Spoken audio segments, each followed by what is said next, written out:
Assalamualaikum warahmatullahi wabarakatuh. Hello everyone, I'm Karisma Bugis Aprilia from class 2D. Di sini saya akan menjelaskan biografi tentang Jerome Brenner. Jerome Brenner, arsitek revolusi kognitif dan pembaharu pendidikan modern. Biodata singkat Jerome Brenner. Nama lengkap Jerome Seymour Brenner. Tempat tanggal lahir New York City, 1 Oktober 1915. Wafat di New York City 5 Juni 2016, usia 100 tahun. Pendidikan BA dari Duke University 1937, PhD Psikologi dari Harvard University 1941. Institusi Harvard University, University of Oxford, dan New York University. Bidang keahlian, psikologi kognitif dan psikologi pendidikan. Penghargaan yang ia raih, E.L. Thorndike Award, Balzan Prize, Scientific Award dari American Psychological Association. Perjalanan hidup singkat Jerome Brenner. Lahir dari keluarga imigran Yahudi Polandia dan mengalami kebutaan sejak lahir akibat katarak. Setelah operasi pada usia 2 tahun, penglihatannya pulih. Pengalaman yang membentuk pandangannya bahwa manusia secara aktif menginterpretasikan dunia, bukan sekedar bereaksi pasif. Setelah menyelesaikan pendidikan di Duke University dan Harvard, Brenner berkontribusi dalam Perang Dunia Kedua sebagai anggota divisi perang psikologis di bawah Jenderal Eisenhower. Pasca perang, ia kembali ke Harvard dan menjadi tokoh sentral dalam revolusi kognitif yang menggantikan dominasi behaviorisme dengan pendekatan yang menekankan proses mental aktif dalam belajar. Kontribusi dalam psikologi dan pendidikan. 1. Teori representasi kognitif. Brenner mengemukakan bahwa manusia memahami dunia melalui 3 mode representasi. Yang pertama, ada enaktif, berbasis tindakan, pemahaman melalui tindakan langsung. Dan yang kedua, ada ikonik, berbasis gambar, pemahaman melalui visualisasi atau gambar mental.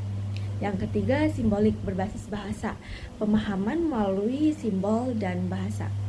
Ketiga mode ini tidak bersifat hierarkis, tetapi saling melengkapi dalam proses belajar. 2.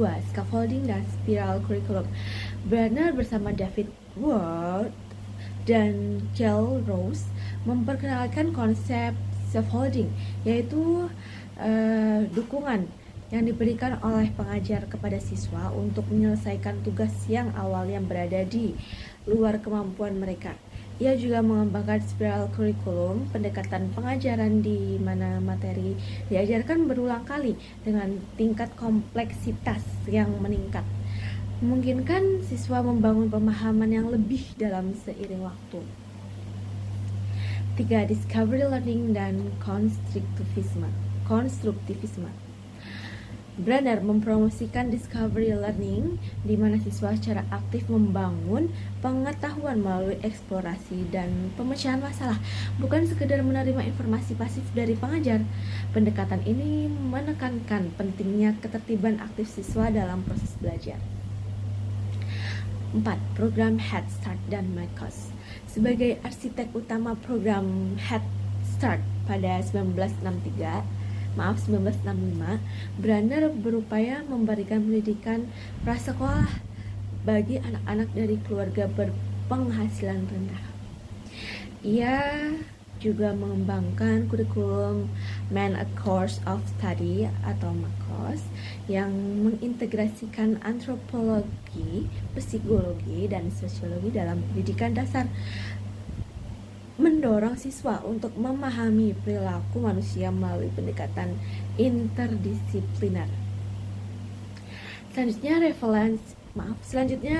relevansi dalam pendidikan kontemporer. Konsep-konsep Brenner tetap relevan dalam pendidikan modern, terutama dalam pendekatan pembelajaran aktif dan berbasis siswa.